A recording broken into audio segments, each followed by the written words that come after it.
If you want to stay up to date with all current hip-hop events and releases, make sure to subscribe, hit that like button, and follow my social media in the description. It really helps me out.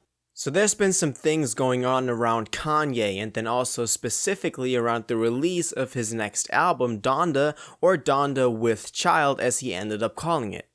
This time it's not a presidential run or anything of that sort that got in the way of him dropping it, but rather some problems he has with his record label at Sony Universal.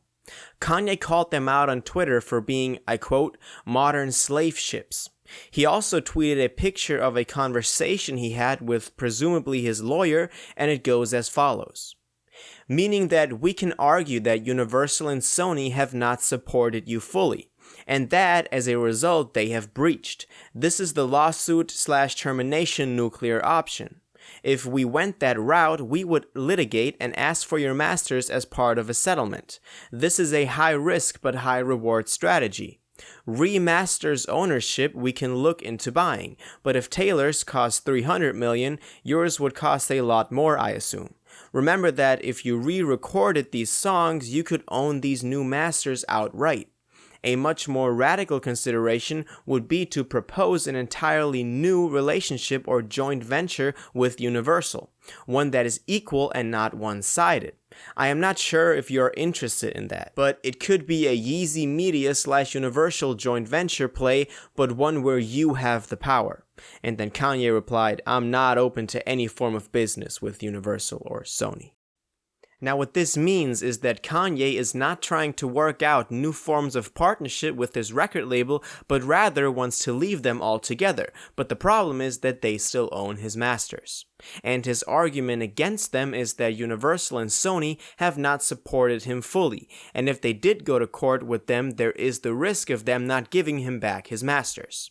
He then could either choose to buy them back, but the lawyer mentioned that it cost Taylor Swift, funny that he should mention her, $300 million, so it would probably cost Kanye a lot more.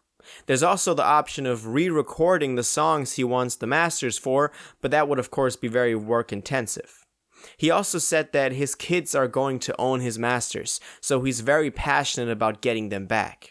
Since Kanye has informed us that he's in contact with Sony and everything is looking fine, but this continues a recent trend in hip-hop with artists speaking out against their labels. Kanye tweeted prior to this saying that he won't release any more music until he is out of his contract with Sony and Universal, but has since deleted the tweet. In conclusion, we can't say for sure if this is a serious issue or not, as this all was part of another Twitter rant that spanned across a whole day. But what we do know is that his new album Donda is not coming until he has worked some sort of deal out with his record label and the people at Sony Universal.